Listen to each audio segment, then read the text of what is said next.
नमस्कार, मैं हूं आपके साथ मीनाक्षी रजत और आप देख रहे हैं सबका हिसाब होगा। ईरान से महाजंग के मोर्चे पर अमेरिकी राष्ट्रपति डोनाल्ड ट्रंप बिल्कुल अकेले पड़ते हुए नजर आ रहे हैं। कल तक ईरान पर सबसे बड़े हमले की हुंकार भरने वाले ट्रंप के सुर अचानक से बदल गए हैं। मिडिल ईस्ट से आ रही खबरों ने पूरी दुनिया को चौंका दिया है। ट्रंप की पल पल बदलती युद्ध नीति ने अमेरिका के सबसे भरोसेमंद खाड़ी देशों को बड़ी चिंता में भी डाल दिया है। सऊदी अरब, यूएई और कतर जैसे अमेरिकी सहयोगियों ने ट्रंप के इस ढुलमुल रवैये पर सख्त नाराजगी जाहिर की है। इन देशों का साफ मानना है कि अमेरिका का ये बार बार बदलता रुख पूरे पश्चिम एशिया की सुरक्षा के लिए एक सबसे बड़ा खतरा है।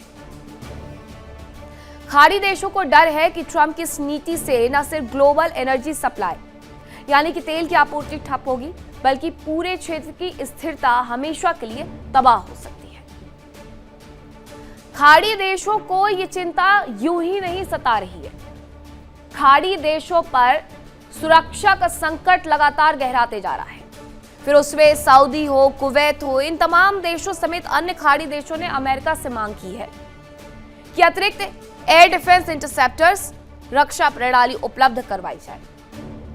संभावित हमलों से बेहतर तरीके से निपटने के लिए ये तमाम देश इन उपकरणों की मांग कर रहे हैं और संघर्ष बढ़ने पर अमेरिका से सुरक्षा की गारंटी की मांग भी इनकी तरफ से की जा रही है। दिलचस्प बात यह है कि जो ट्रंप कुछ दिनों पहले तक ईरान को मटिया मेट करने और इतिहास का सबसे बड़ा हमला करने की चेतावनी दे रहे थे, वे भी अब अचानक से समझौते की मेज सजाने का राग अलापने लगे हैं। कूटनीतिक गलियारों में इसे ट्रंप की गीधड़ भपकी कहा जा रहा है। जो कल तक लंबी जंग के डर से पीछे नहीं हटना चाहते थे, लंबी जंग लड़ना चाहते थे, अब वो लंबी जंग नहीं लड़ना चाहते बल्कि बातचीत का रास्ता ढूंढ रहे हैं। लेकिन डोनाल्ड ट्रंप के इस यू टर्न ने सहयोगियों का भरोसा पूरी तरीके से डिगा दिया है। अब ट्रंप ने यू टर्न लेते हुए क्या कुछ कहा है, सबसे पहले आप वो देखिए। by Saudi Arabia, by UAE, and by Qatar, and by Iran. We were all set to go. It's about at this time right now, and it would have been a massive attack. We're all set to go, but when the allies ask to call it off, you got to sort of say, well, let's see. And the reason they asked is I think there's a deal. There's a deal on hormones, and then there will be a deal on the nuclear, or you might call it the denuclearization of Iran. I call it the denuclearization. Trump समझ चुके हैं कि Iran के खिलाफ लंबी खिंचने वाली जंग में कोई भी खाड़ी देश उनका सीधा साथ देने के लिए तैयार नहीं है। हर देश अपनी सुरक्षा चाहता है, अपने लोगों की सुरक्षा की गारंटी चाहता है। ऐसे में सिर्फ अमेरिका के लिए अपने देश को मटिया मेट कोई क्यों होने देगा? कोई भी अपने देश को युद्ध की आग में झोंकना नहीं चाहता है और यही वजह है कि सुपर पावर होने के बावजूद ईरान के इस मोर्चे पर ट्रंप आज कूटनीतिक रूप से बिल्कुल अलग थलग नजर आ रहे हैं। ट्रंप की ये डगमगाती नीति क्या ईरान को और मजबूत करेगी या फिर खाड़ी देश अब अमेरिका के भरोसा करने के बजाय अपनी सुरक्षा के नए रास्ते तलाशने शुरू कर देंगे, जैसा उसने 14 देशों का गठबंधन तैयार करके किया है। अब आज इसी मुद्दे पर होगी चर्चा, लेकिन उसके पहले एक छोटी सी रिपोर्ट आपको दिखाती हूं।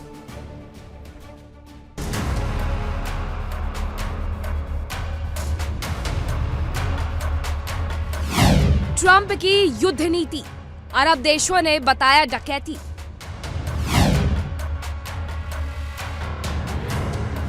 लंबी जंग में ट्रंप अलग पड़े, खाड़ी देश नाराज हो गए।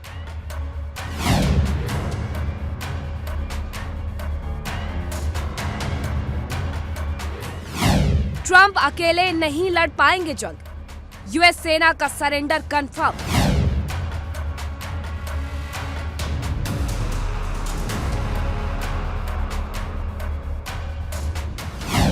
खाड़ी देशों का नहीं सहयोग, यूएस बेस कैसे होंगे प्रयोग?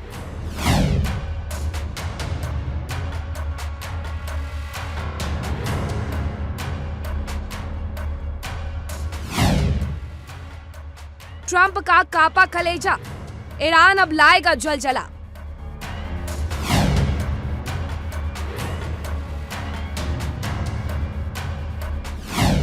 खाड़ी का खलीफा बना ईरान, नेतन्याहू पहुंचा शमशान।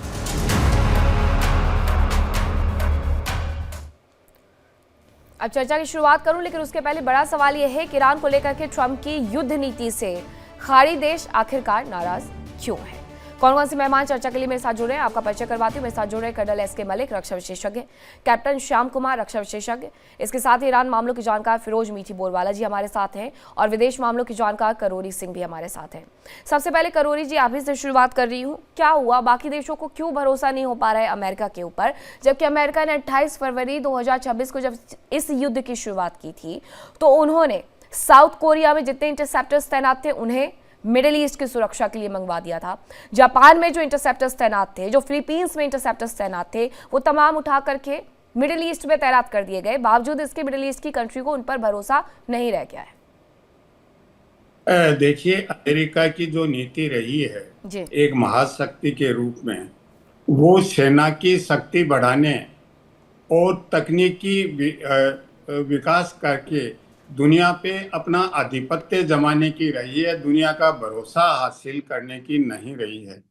दुनिया के देशों में जो विकास का योगदान होना चाहिए विकास में, वो नहीं देके दुनिया के अलग अलग देशों में अपने सैन्य अड्डे बनाए और उनको यह एहसास दिलाया कि आपकी सुरक्षा आपके पड़ोसियों से केवल अमेरिका कर सकता है। और यही नीति उन्होंने मिडिल ईस्ट में, जिसको हम वेस्ट एशिया कहते हैं, उसमें अडॉप्ट की है।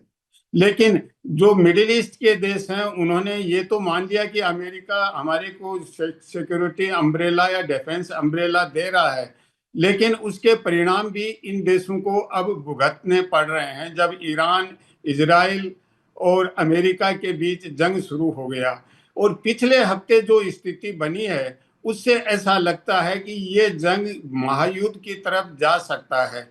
पिछले हफ्ते 2-3 घटनाएं ऐसी हुई। एक तो ईरान के जहाज का कैस्पियन पे यूक्रेन ने अटैक किया, तो इससे ऐसा लग रहा है कि यूक्रेन का जंग और ईरान का जंग दोनों एक दूसरे में मर्ज होते नजर आ रहे हैं। दूसरा, इजिप्ट जैसा देश बहुत ही अलग था, उसके भी पोर्ट पे मिसाइल दागी गई और इजिप्ट के जो मिसाइल दागी गई, ईरान ने ये कहा कि ये इजराइल का एक फॉल्स फ्लैग ऑपरेशन है, इजराइल ने किया है, जबकि अमेरिका और इजराइल ये कह रहे हैं कि ये ईरान ने किया है। किसी ने भी किया हो, लेकिन एक्सपेंड हो रहा है। तीसरा महत्वपूर्ण यह है कि बब अल मंदा बंद हो गया है, लाल सागर भी युद्ध की जद में आ गया है। और इसी को ध्यान में रखते हुए सऊदी अरब ने पिछले हफ्ते एक मल्टीनेशनल मैरीटाइम डिफेंस अलायंस बनाया, जिसमें उन्होंने 51 देशों को बुलाया था। 43 देशों के प्रतिनिधि आए और 14 देशों ने उस पर साइन कर दिए हैं। वो अलायंस बन गया है। तो ऐसी स्थिति में जिस तरीके से एक्सपेंड हो रहा है, इसके बाद कल ट्रंप साहब ने ये कहा कि ईरान के साथ बातचीत हो सकती है, सोमवार के से हम आगे बढ़ेंगे, क्योंकि ये वेस्ट एशिया के कंट्री हैं, उनसे हमने बातचीत की है और ईरान ने भी हमारे से कांटेक्ट किया है, तो बातचीत हो सकती है। लेकिन आज हालात बिल्कुल बदतर होते नजर आ रहे हैं, ऐसे कोई बातचीत की संभावनाएं नहीं बन रही है। अच्छा सर, ये कोई पहली बार नहीं हुआ है। अगर आप देखेंगे पुराना इतिहास भी उठा करके, तो यूरोपीय यूनियन को भी हॉर्मुज के मुद्दे पर कतई भरोसा नहीं था डोनाल्ड ट्रंप पर। डोनाल्ड ट्रंप बुलाते रह गए, कोई नहीं गया, लेकिन ब्रिटेन ने बुलाया, तमाम देश जाकर के वहां पर कर्नल मलिक इकट्ठा भी हो जाते हैं, बातचीत भी कर लेते हैं। यहाँ 14 देश बाबल मंडेप को लेकर के एक नया गुट बना करके बैठ गए हैं। यानी अमेरिका के साथ कोई नहीं जाएगा और खिलाफ जाए ना जाए, लेकिन एक अलग रास्ता जरूर चुन लेगा इस युद्ध के साथ। जी मीनाक्षी जी, सभी मेहमानों को, सभी दर्शकों को नमस्कार। अमेरिका की जो रणनीति रही है उसके हिसाब से वो चाहता है कि ज्यादा से ज्यादा उसमें यूरोपियन देश उसमें शामिल हो जाएं, लेकिन बाकी देश कहते हैं कि हम अपनी अर्थव्यवस्था को चौपट नहीं करना चाहते और हम इसमें शामिल नहीं होंगे। ये उनका स्टैंड रहा है। इसके साथ साथ अभी बाबल मंडेप की तरफ से, जो ईरान भी एक तरह से नहीं चाहता था, क्योंकि ईरान को मालूम है कि पैसे पहले से ही खाड़ी के देशों पर हमले कर रहा है, तो ऑलरेडी उनके साथ तो उनका 36 का आंकड़ा वैसे ही चल रहा है।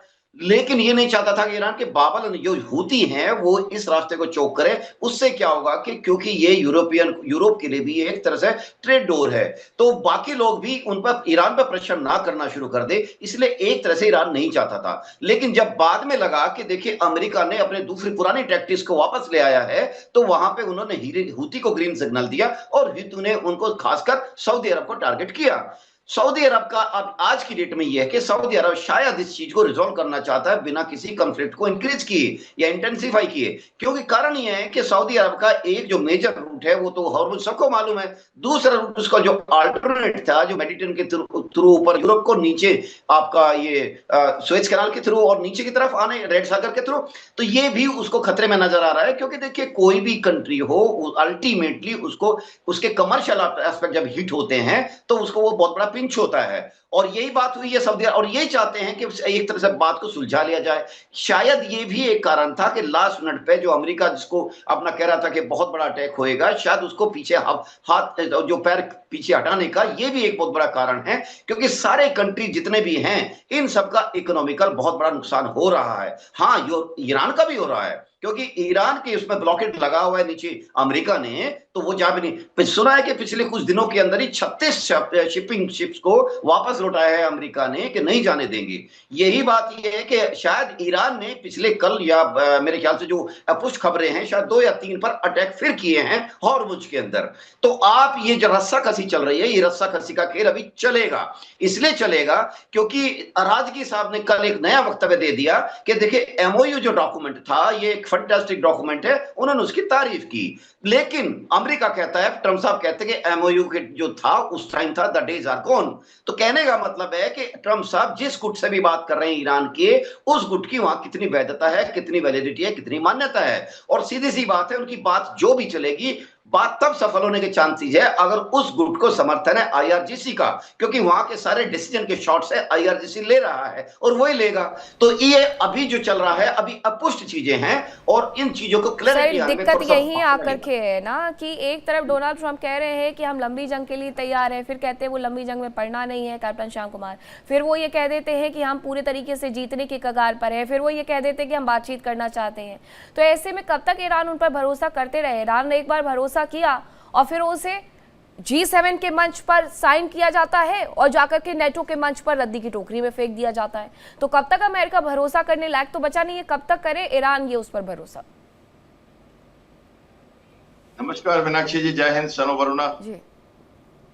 टेबल बेरर जब पाकिस्तान हो तो वैसे भी ईरान को भरोसा नहीं करना चाहिए था, और ट्रंप जैसा रणनीतिकार हो और एडमिरल ब्रैड कूपर के जैसा एक स्टेट्समैन कम वॉरियर वहां बैठा है, तो इस लड़ाई में